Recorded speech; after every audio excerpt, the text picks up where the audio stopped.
So I learned from my mistake, and then after more than 10 attempts, in my final try, I got a scholarship from the government of India.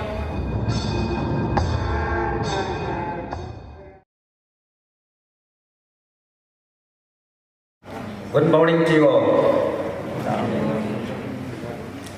So I'm very honored and privileged to be invited as a guest of honor for this special day, that is Freshers Meet of Inpui Students Union Imphal.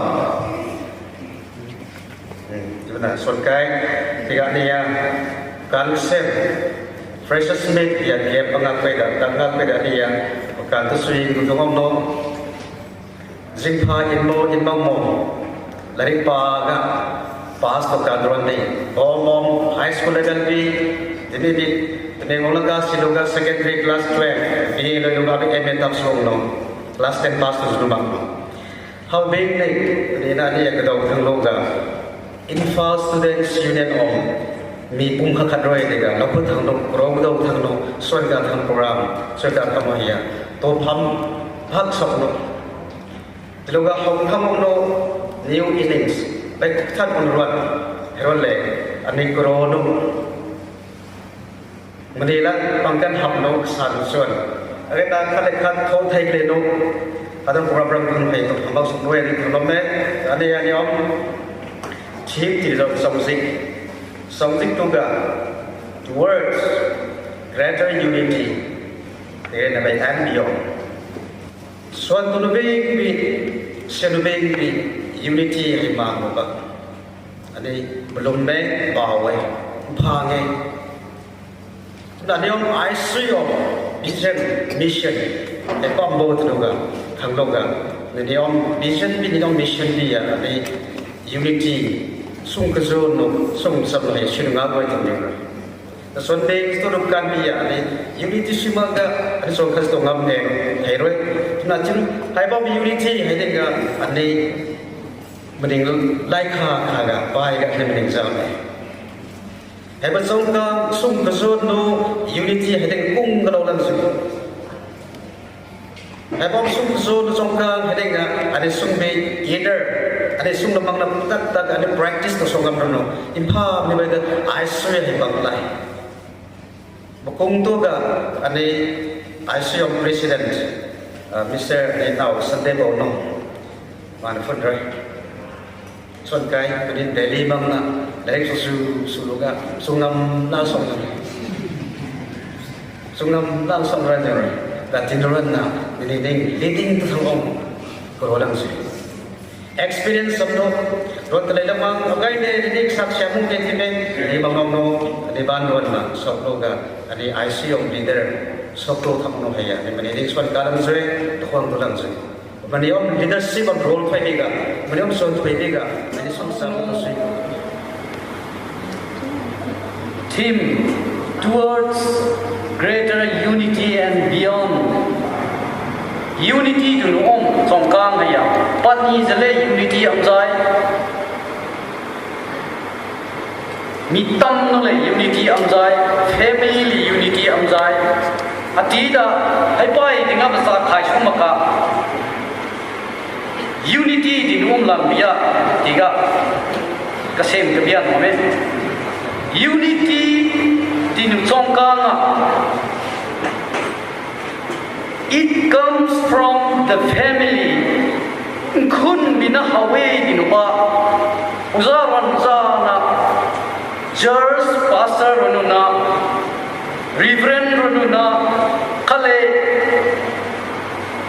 thai damunun basu thangam nununa rin songkang khai family bina family side of society sarwe nation sarwe di umba sa songno ringai no di unity ami bisa soi atibret na unity a family bina hawange di rin ubia to the family bilang root foundation of family bilang din thang no di dibe family to di dibe unity formula ga soba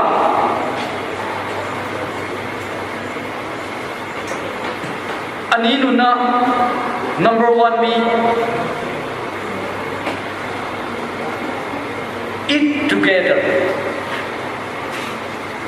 bakung tok tak nu misala nga songsam no honglang dinwa sab sam tunda nung khun ba sabu sab sam khun bu sab sam mang khun le ma bapa sa khamnu basaran sa khamnu banu sa khamnu hale dia tai tai lo sa ong za le ami ha bang khun na unity amno hona mi ati the unity amno khun dinuba number 1 rona mu shwanu khale manuel ga ba sapsam share of sam anasa ngale asya ngale sapsam nung khun ga hagai ga unity amin sapsam nung khun bina hongno students runun ga unity spirit amloni agai students runun ja amin students runun khun bin manu bapa na lusin lugo lum nu bin khuna khuna sap sam ma ko ni no rang tu za mening tai mening sunga ne din ka sap sam ma nu bu sap sam ma nu inai ni de nang da ba no de unity spirit ka ongku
little tired?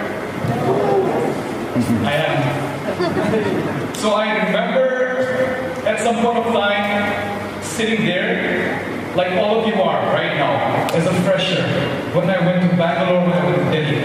And I was just, like you there, seated there, bored, looking up to the stage, listening to what people has to say. And now life has come full circle, where I am on a stage, and you are listening to me.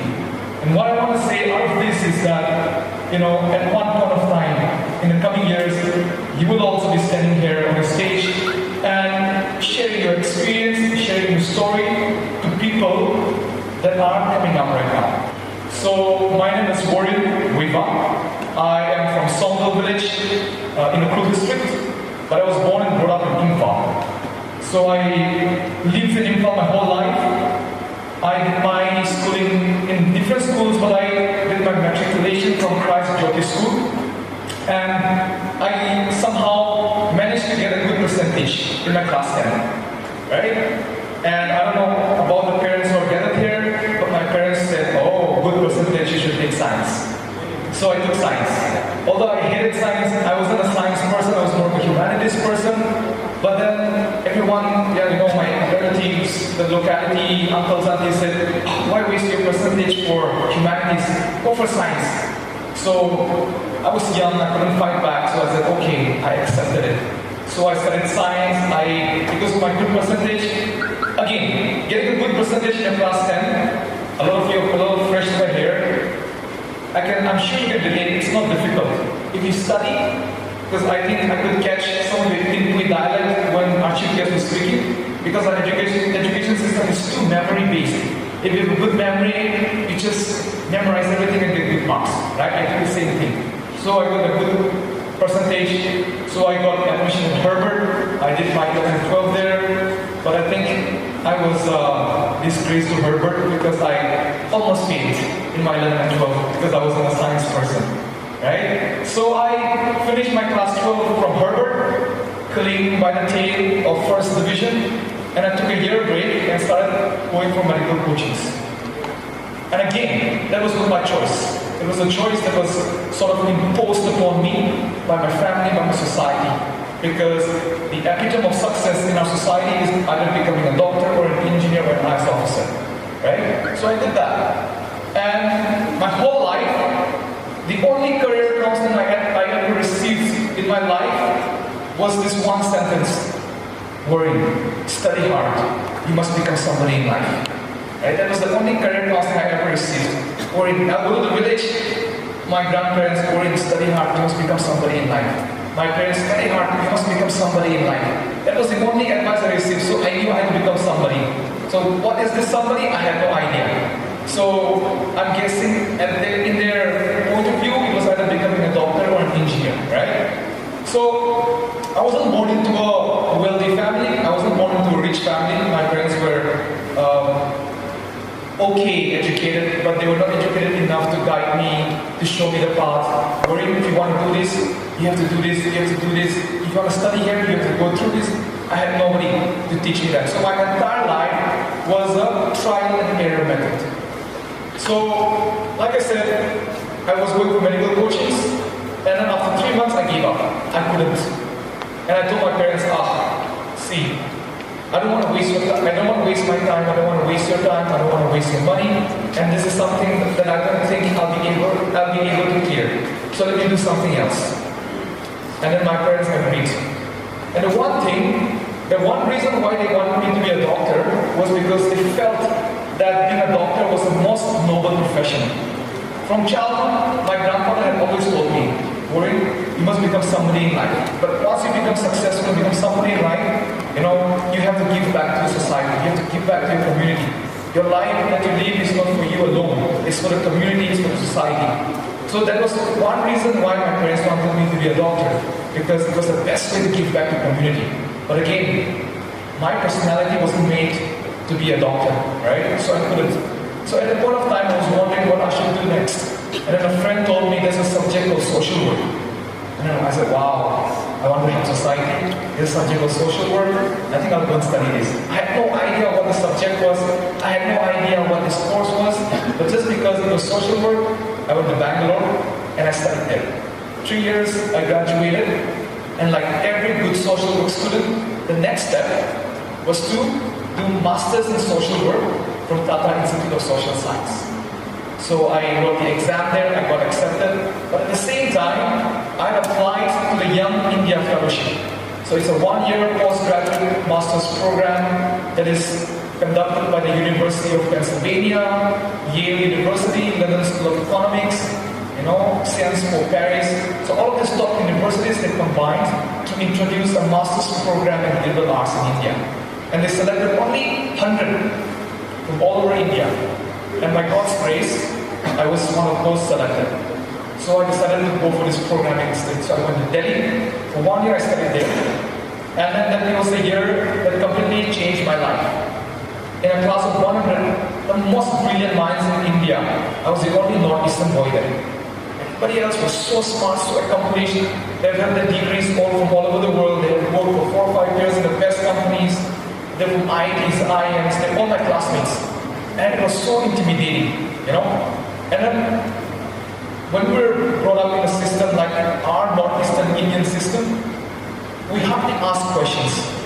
We're so scared to ask questions, right? But in the class, everybody, all of my friends were just raising their hands and asking questions. Remember earlier, our moderator over there asked, okay, volunteers, please stand up. Nobody stood up, right? That's who we are. We're just so shy. We don't want to, come out of a bubble. We're just very comfortable where we are. And I was similar. I was that kind of a person. So when I was asked to ask a question, I was so scared. And one day I decided I must ask a question today. So all night I prepared, I read everything, prepared the question mentally, and the next day I went to class. And then I was about to ask my question. I was about to raise my hand like this. And then all of a sudden I started sweating. And then this hot ball ran up my stomach. And I started sweating, I just couldn't ask the question, so I put it down again. It was that hard for me. And again, that's because of our upbringing, right? I'm sure we study in schools where if you ask questions to teachers, the teachers will be like, you think you're better than me? Come and take the class. So we're scared to ask questions.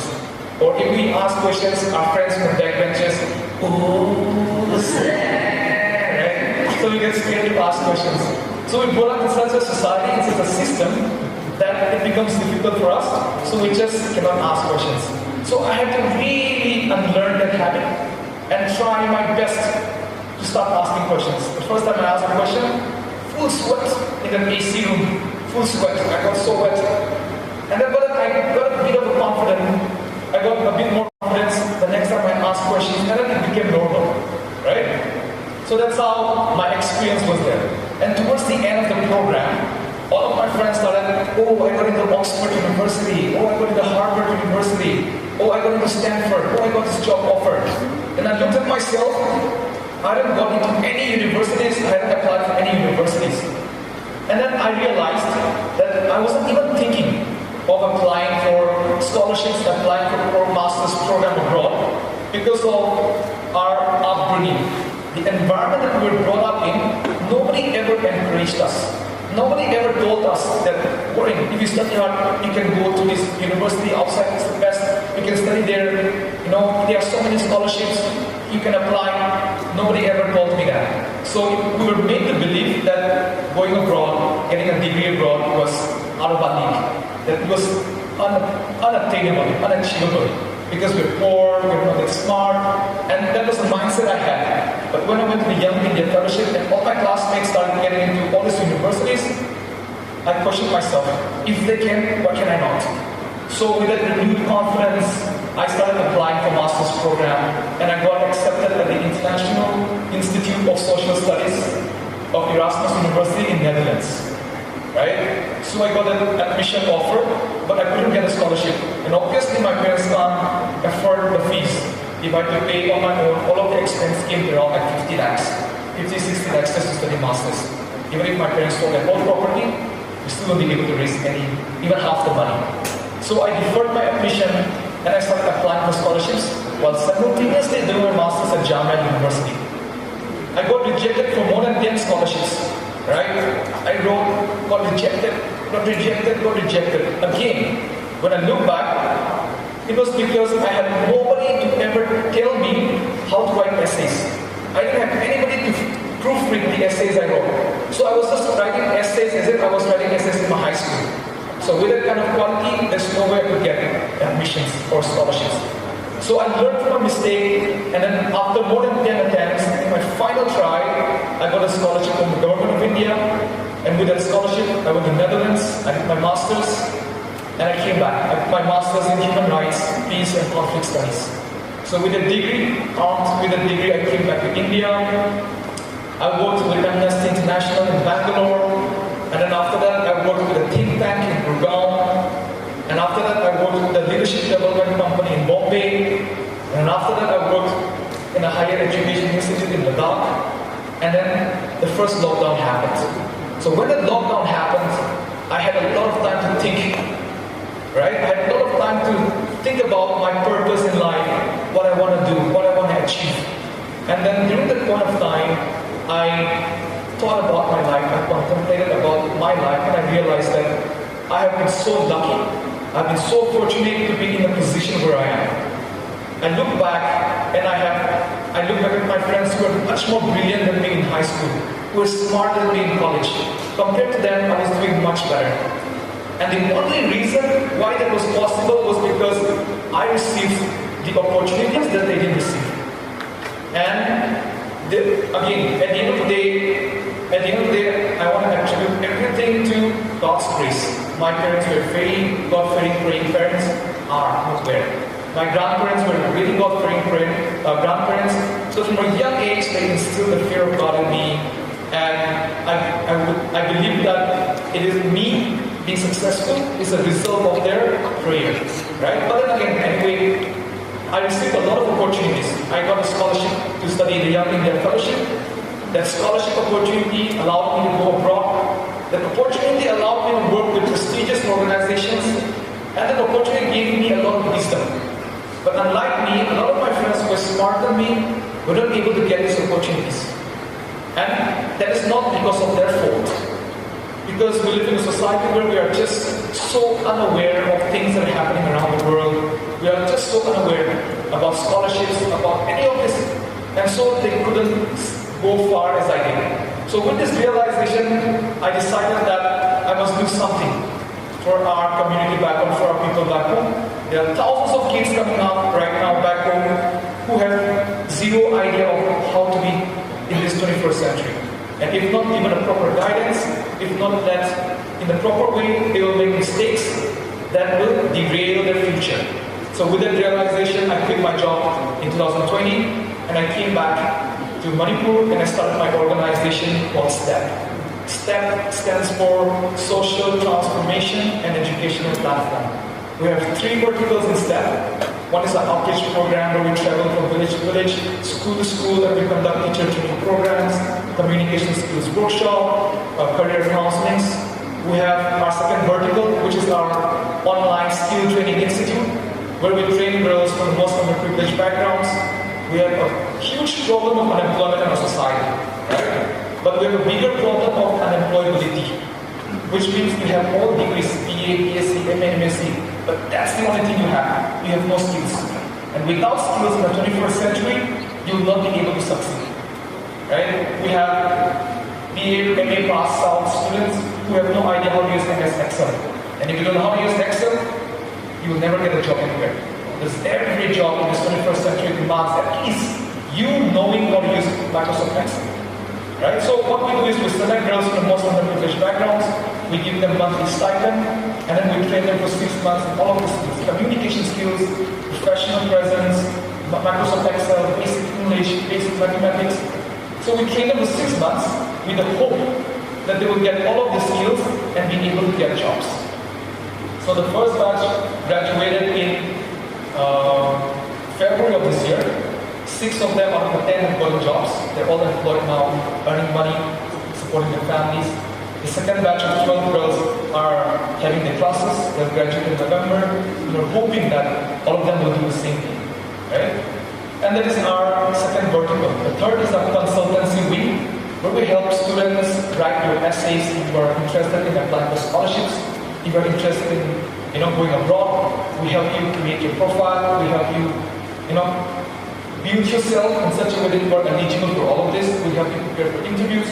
And that is our 3 wings at the NGO. We're not able to utilize their gift, their talent. But now we live in an age where you can start utilizing that. Let's say you are a good cook. One of you is a good cook. And everybody loves your cooking. Right? So out of all these people, I just know one guy over there. His name is Barry. Right? Barry. So I'm going to use this example. So imagine Barry is a good cook. Okay? He loves cooking. He loves cooking because I'm sure there are people who love cooking, right? So imagine Barry loves cooking. Is he good at it? Everybody loves Barry's cooking. So which means that he is good at it. His friends are excited when Barry says, I'm going to cook tonight, right? And his specialty is chicken. He's good at making fried chicken. So Barry loves cooking and is good at cooking. So now he has to start thinking, how do I make money out of it? So let's say Barry starts a cloud kitchen where he starts advertising his chicken and people start ordering. So one day I get super hungry and I order from nowadays we live in an age of social media, Instagram, Facebook. So I see an advertisement on Instagram saying that Barry makes chicken. And at that point of time I'm craving for chicken. So I order and Barry delivers it to my place for 200 rupees, right? 5 piece. I eat it and it's so tasty that I'm so happy that I ordered from him and I start advertising. And other people also order. So maybe, let's say per day, he sells 10 packets of chicken, right? 10 twos are, 10 because 2,000 into 10 is, 200 into 10 is 2,000, right? So he's earning 2,000 per day. If he's earning 2,000 per day, calculate that into 6 days a week. 6 twos are 12. He's earning 12,000 per week. Just by cooking chicken and selling it, and he's loving it because he loves cooking and he's making money out of it, right? He saves up enough money and he goes for a more specialized course in hotel management, for example, or diploma course. With that degree, he comes back and opens a shop, Barry's Fried Chicken, BFC, right, in Temangong, and it becomes the best chicken place in the whole of Temangong. He starts earning lakhs per month. That is his career.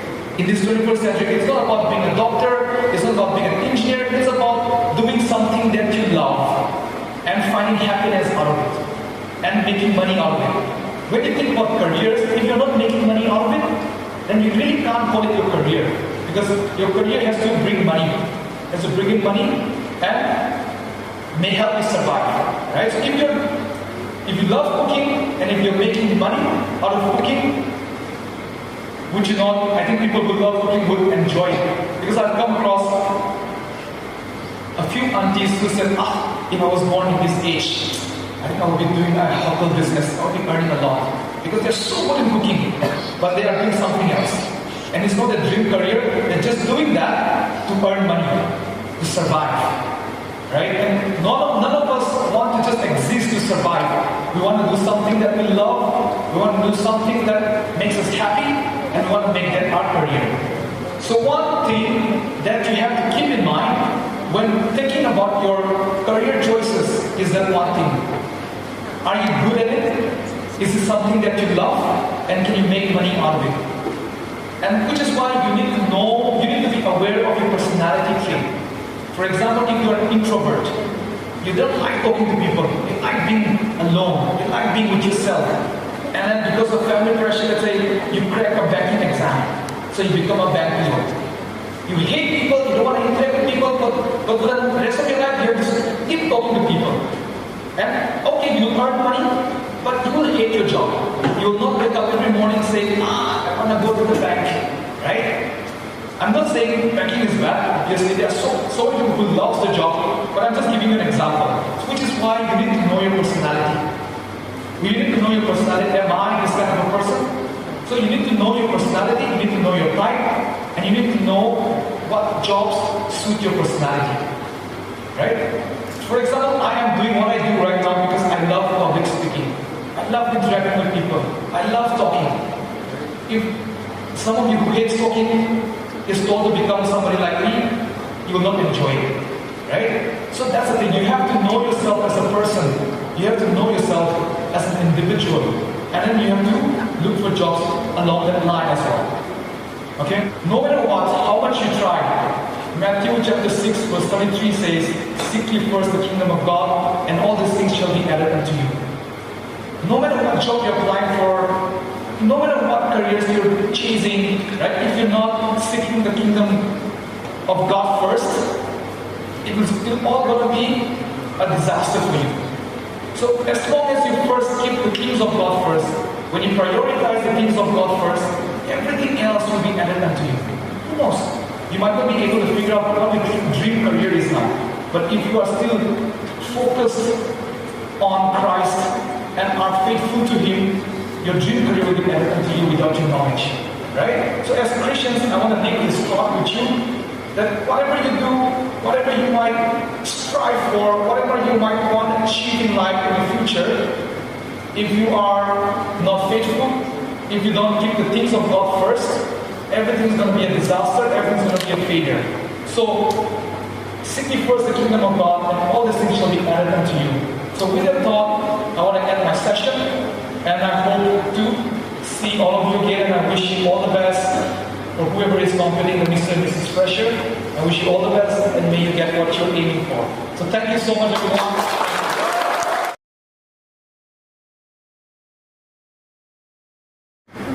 Hello, good morning. 안녕, Jubilee, Jubilee, Souvenir, Jubilee friend, Vietnam, right? 안녕, host, Inpui student union in Imphal is really brief to right already. Na hongin run simple brief in the year 1990 through the initiative of Sir Aisha Khumba, I have been planned home right.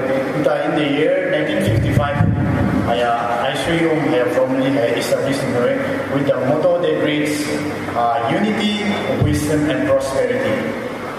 Since then, and till today, ISUE has been a role and a key factor for the students here in Imphal and even for our community as well. Yung past leaders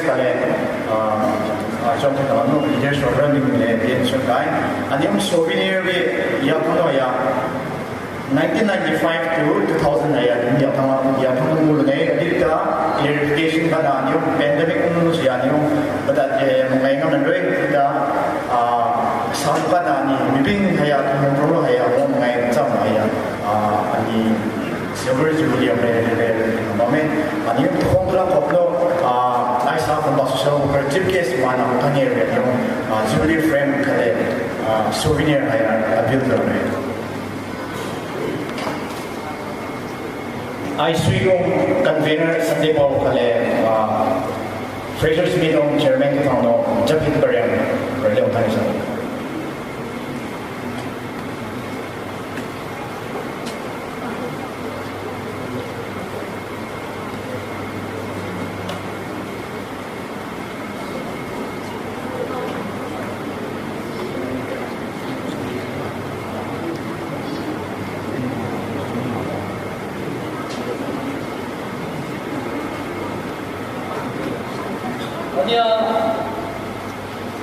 25 years tamu Jubilee Souvenir frame dia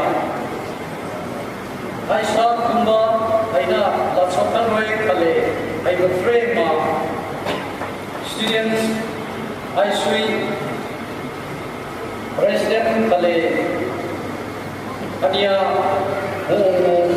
minung ding me thami ni kosna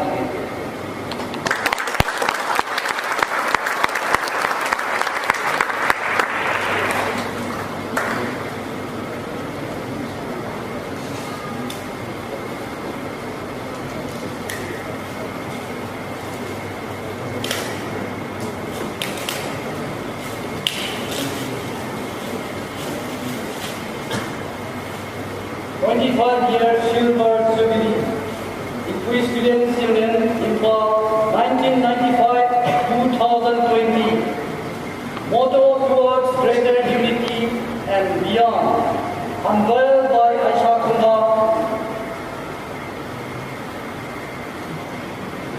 Unveiler Aisha Khumba, dated 10 September 2022.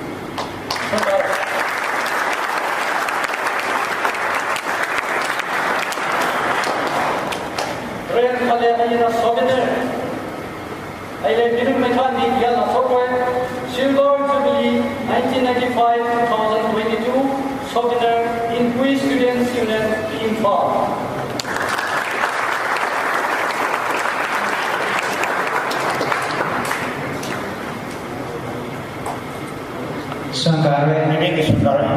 Changangei successfully will open up.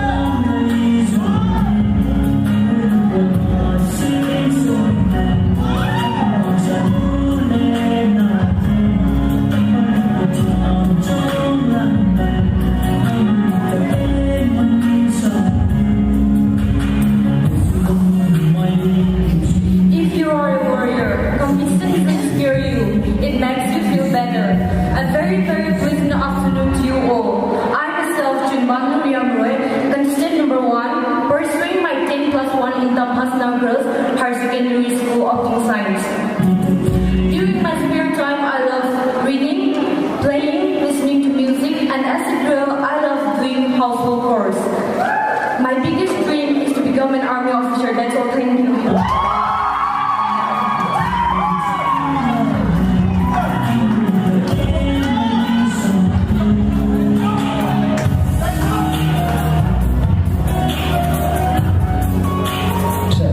Contestant number 2.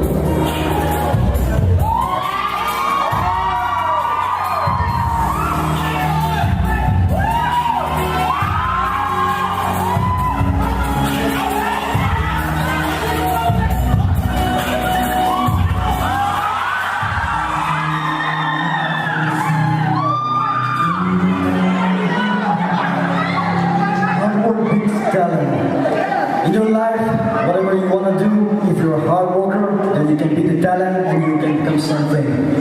Hello, my name is Aisha Khumba ex-kind. I'm studying in St. Anthony. I like to do singing, playing football, and also lastly, I want to say that the aim of my life is to make my tribe a bigger one. And also to make my tribe the greatest tribe or the biggest tribe in this community. Alright. Thank you all. Thank you. Thank you. We welcome contestant number 3.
I study Enlightened Knowledge Higher Secondary School.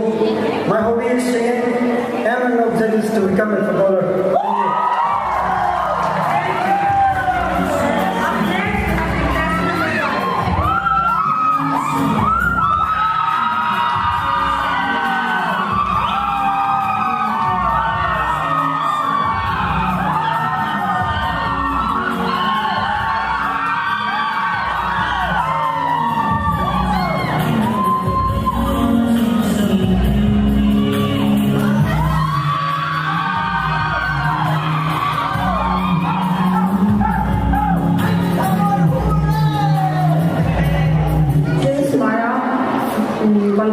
Number 5. I'm from Changangei.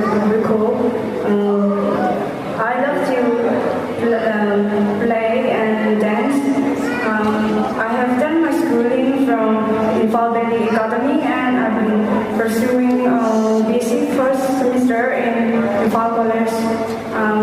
And my aim in life is to become a nurse and help someone that I can. Thank you.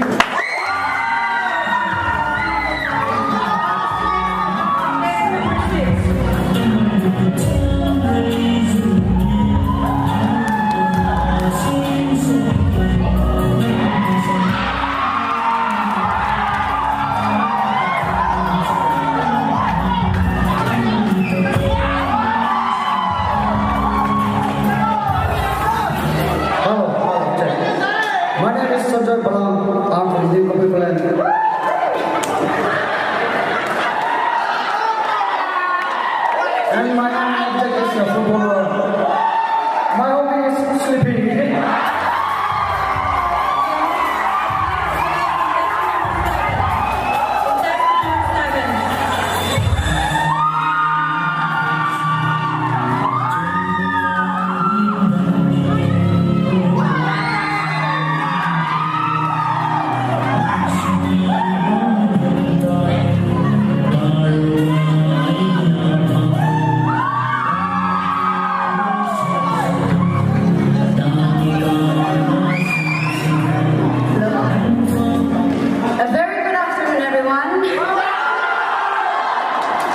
Okay, thank you for giving me this big opportunity, and it's my pleasure to introduce myself. My name is riamroi.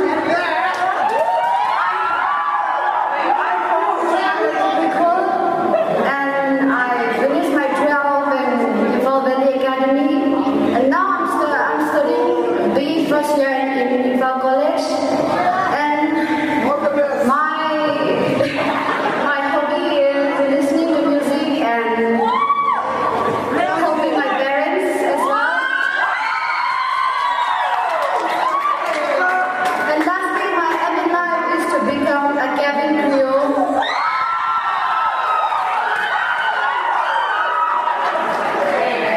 Thank you everyone. Long live Inpui.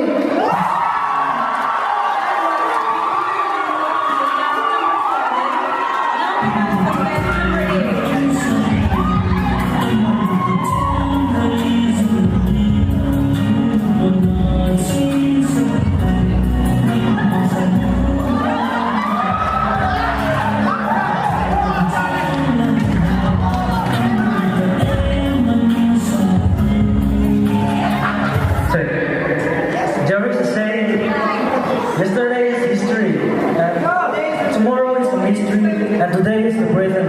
That is why we call it present. My name is Muivah, and I'm from Worin, and now I have finished my 12, and then I'm pursuing on BA first year.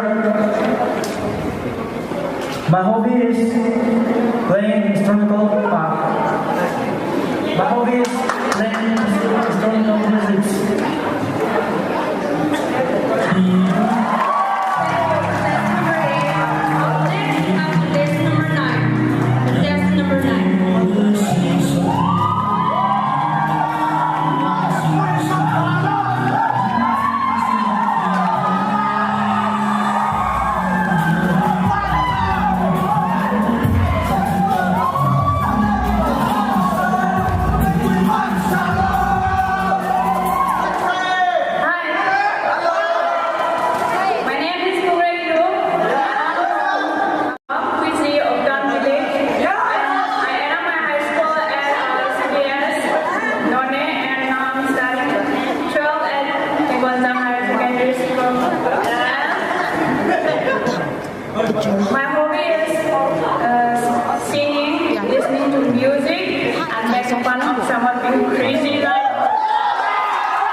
My aim in life is to become a designer and to make my mom and dad proud of me. And I want to very woman and I'm dreaming of my big dream is that one. And lastly, I want to say, have I first time something of pressure, sweet opportunity which is not to the end of some time. Thank you.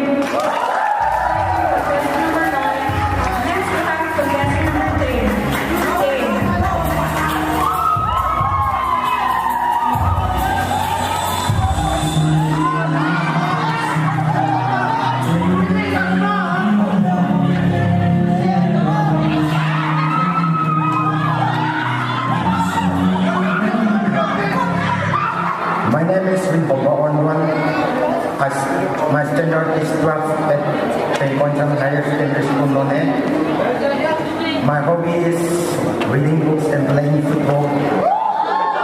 And my aim in life is to become a doctor.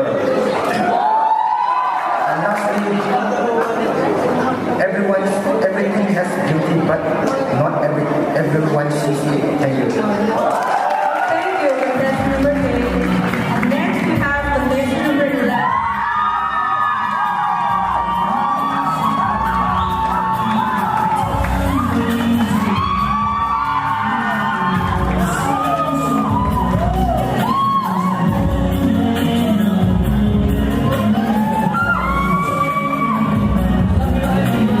Good afternoon, everyone present here.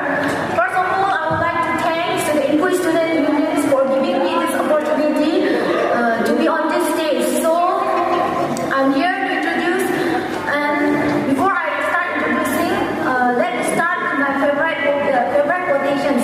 That is, hard work beats talent when talent doesn't hard work. It means that a person who doesn't have talents can hard work and overcome than the person with the talent. So I'm your contestant number 11, from Changangei village. I have 5 sisters and no brothers. So coming to my educational part, I finished my 10th from Middle Flower School and 12th in the science stream from extra career. Now currently I'm pursuing my BSc at Imphal College.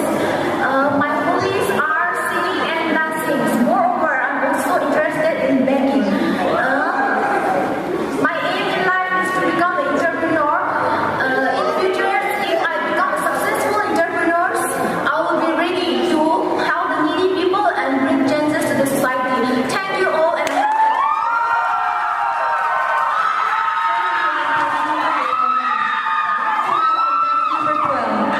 contestant number 12.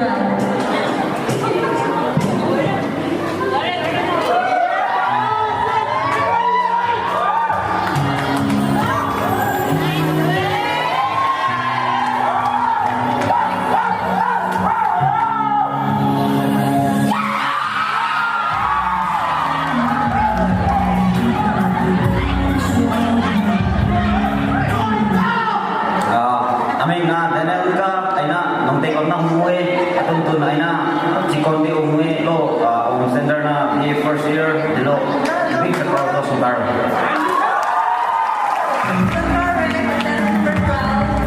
Next we have contestant number 13. Contestant number 13.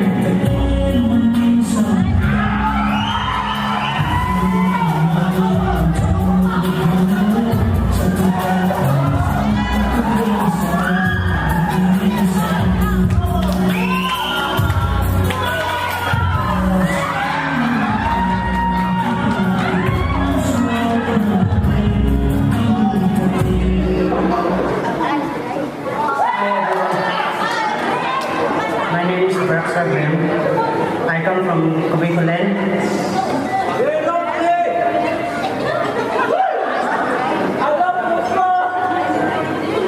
Thank you.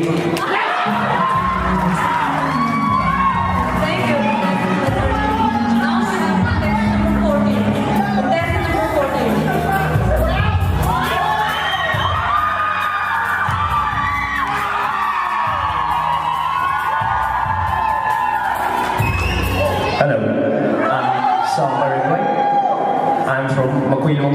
personality and my hobby. I love singing seriously. And I just want to become an actor.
Oh